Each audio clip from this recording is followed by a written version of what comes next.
แจ้งกล่าวเนาะธรรมดาคนเศรษฐกิจที่นำใช้ระบบซอฟต์แวร์ประกายทิพย์นะในการเป็นเครื่องมือในการออกใบเก็บเงินอากรเนาะหรือว่าระบบ e-tax ซึ่งปัจจุบันนี้ได้มีการอัปเดตตามระบบแนวทางของกรมศุลกากรหรือกระทรวงการเงินเนาะที่จะเฮ็ดให้การเชื่อมโยงระหว่างใบเก็บเงินระหว่างผู้ซื้อและผู้ขายสามารถเชื่อมกับระบบ tax list ได้อย่าง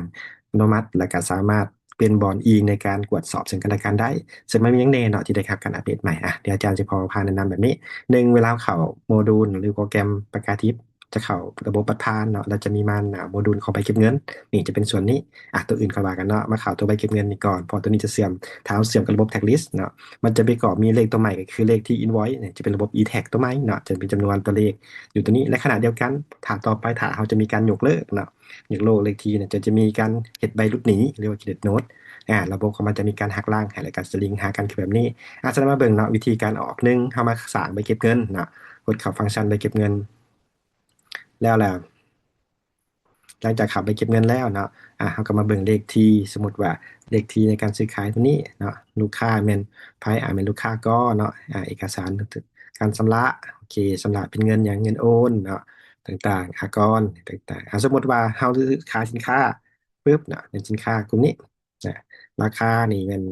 ขาย10 แพ็คตัวอย่างเนาะ10 แพ็คเนี่ยตอนนี้เรียกว่าเพิ่มแถวต่อมาก็ขายสินค้าอ่าเป็นอีก แป้งเด็กกับน้ำยาล้างจานเนาะตัวนี้ก็เอาอีกจาก15 แพ็คนี่อันนี้ก็จะแยกออกมาเป็นรายการอากรสังเกตเนาะเวลาเขาเสื่อมต่อระบบอากรจะเป็นแบบนี้หลังจากเขากดอนุมัติกดบันทึกเนาะข้างทำอิฐเนาะระบบถึงจะรักษาไว้ในฐาน Data เบื้องต้นเพื่อให้เขากดกาเนาะนี่กดกาข้อมูลต่างๆหมายความว่าสร้างแล้วแต่ว่ายังไม่ได้เสื่อมต่อกับระบบ Tag List ฉะนั้นเขาจะมีปุ่มตัวนี้เนาะปุ่มอนุมัติให้กดอนุมัติก่อนเนาะหลังจากกดอนุมัติกดกาแล้วหรือว่าขันแล้วก็โอเคถูกต้องแล้วก็กดอนุมัติ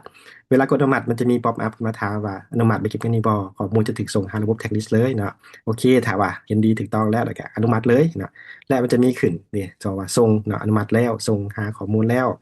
นี่หลังจากส่งไปแล้วปุ๊บเนาะมันจะมีเลขที่ invoice ซึ่งเลขที่ invoice ตัวนี้เนาะเป็นระบบ e-tag ตัวนี้นะแม่นจะเป็นระบบของกรมศุลกากรหรือของระบบของกระทรวงเลยจะบ่แม่นของของวิสาหกิจแล้วเนาะเพราะว่าตัวนี้เพิ่นจะใช้เป็นเลขที่กลางของระบบเลยเนาะแต่ตัวนี้จะขึ้นเบื้องของผู้ซื้อและผู้ขายเลยได้เนาะในส่วนนี้อันนี้เป็นเลขที่ของระบบเอาเนาะแต่ตัวนี้เป็นเลขที่ของใบเก็บเงินอากรเนาะที่เชื่อมกับระบบแท็กลิสส่วนเวลาเขาปริ้นเนาะเขาปริ้นนี่เห็นมันจะมีมาเบิ่งหน้าตาเนาะเวลาเขาปริ้นออกมานี่เนาะให้โหลดเป็นหนึ่งแล้วเขาก็สามารถส่งอันนี้เป็นไฟล์ PDF ต่างๆให้ลูกค้าได้เนาะมันก็จะมีข้อนี้ขึ้นมานี่เป็นระบบตัวนี้เลขที่ยาวๆตัวนี้เนาะแล้วก็จะมีรหัส QR code ซึ่งว่าต่อไปเขาสามารถกดสอบบินแท้บินปลอมนะ ได้โดยการเอาโทรศัพท์มือถือเฮาเนาะมาเนียงสแกน QR นี่แล้วก็กดลิงก์มันจะขึ้นไปหาระบบอ่าแท็กลิสต์เลยแล้วเฮาสามารถเห็นในรถว่าบินตัวใดของแท้ของปลอมถ้าสแกนขึ้นแล้วมันบ่ขึ้นเนาะบ่มีแสดงว่าบินอาจจะบ่ได้เสื่อมเนาะหรืออาจจะเป็นการตกแต่งมาฉะนั้นตอนนี้เฮาจะฮู้แล้วเด้อสามารถกดสอบได้ง่ายขึ้นเนาะว่าเป็นบินได้แท้บ่แท้เนาะแล้วก็อย่าลืมว่าต้องเบิ่งอีกว่ามีเลขที่ใบอนุญาตบ่เนาะบางทีคันคันบ่มีตัวนี้ก็ได้ทวงเนาะคืนคืนว่า คันบ่มีเลขตัวนี้นี่สำคัญเด้เพราะบริษัทต้องไปต่อตามใบอนุญาตเนาะเครื่องถือการขายนี่ทุกปีเด้อหมายความว่าเป็นอินตามปฏิทินสมมุติสิ้นสุดปุ๊บเนาะปีนี้ภายใน3 เดือนแรกต้องไปต่อเนาะให้ครบถ้วนโอเคหลังจากนั้นบัดนี้สมมุติว่าเฮาต้องการไหมเนาะยกเลิกสมมุติว่าออกไปแล้วบังเอิญว่าต้องการยกเลิกระบบสมัยก่อนแม่นเฮาจะกดยกเลิกเลยเนาะแต่ว่าตอนนี้ยกเลิกเลยตัวกงบ่ได้เนาะมันจะให้ผ่านระบบจังนี่ใบหลุดหนีออกใบหลุดหนีเนาะ ฉะนั้นถ้าสมมติว่าเขาต้องการยกเลิกใบนี้ใบนี้บ่ถือเด้อลูกค้าให้ออกใหม่หรือว่ามีปัญหาใหม่ต้องได้ยกเลิกให้กดปุ่มนี้เด้อปุ่มใบหลุดหนีหลังจากกดปุ่มนี้หนีมันก็จะถามมาเนาะต้องการยกเลิกใบเก็บเงินตัวนี้บ่เดี๋ยวมันจะลิงก์มาให้เนาะแล้วเฮ็ดขึ้นใหม่อ่าก็ได้เนาะคันยกเลิกแล้วให้ผลลูกค้ายกเลิกนะลูกค้ายกเลิกรายการเนาะรายการ หรือว่ารายการบ่ถูกต้องต้องกระว่าไปเนาะแล้วก็ออกคำสั่งใบหลุดหนีตึ้งเนี่ยนี่แล้วนี่ก็จะส่งหาระบบแท็กลิสต์คือกันตอนนี้นี่มันจะเกิดใบเครดิตโน้ตเนาะนี่นำเบอร์ตัวนี้ขึ้นมาสดเชยนะนี่มันใบต้นเด้ที่เขาออกไปแล้วให้ลูกค้าแล้วนี่ถ้าเขาหลุดหนีก็จะมีเลขทีตัวนี้ซึ่งเลขทีตัวนี้ก็จะเสื่อมกับระบบแท็กลิสต์คือกันสามารถกดสอบได้เนาะกดสอบได้สมมติว่าเขายกเลิกแล้วเขาก็จะปริ้นใบหลุดหนีนี่ออกมานี่เนาะพิมพ์ใบหลุดหนีนี่ตัวนี้เด้อ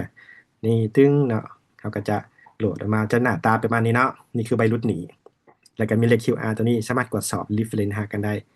ต่อไปเนาะระบบใบเก็บเงินอากรนี่นอกจากเวลาออกไปเก็บเงินแล้วนี่เนาะ เวลาสิยกเลิกจะบ่สามารถยกเลิกกันได้แต่สามารถออกใบหลุดหนี้เนาะมาแทนและก็ทั้งหมดเนาะเลขที่นี่จะเชื่อมต่อกับระบบแท็กลิสต์เท่านั้นเนาะของสุสาหกรณ์เพราะว่าเพื่อขลาดเพิ่นจะคุมเลขที่ตัวนี้มีแต่ว่าตอบอันนี้คือแจ้งการเนาะที่ว่าให้ทุกคนได้ฮู้เรื่องระเบียบหลักการใหม่นํกันเนาะมีหยังก็สามารถติดต่อเนาะหรือผูกพันกับทีมงานได้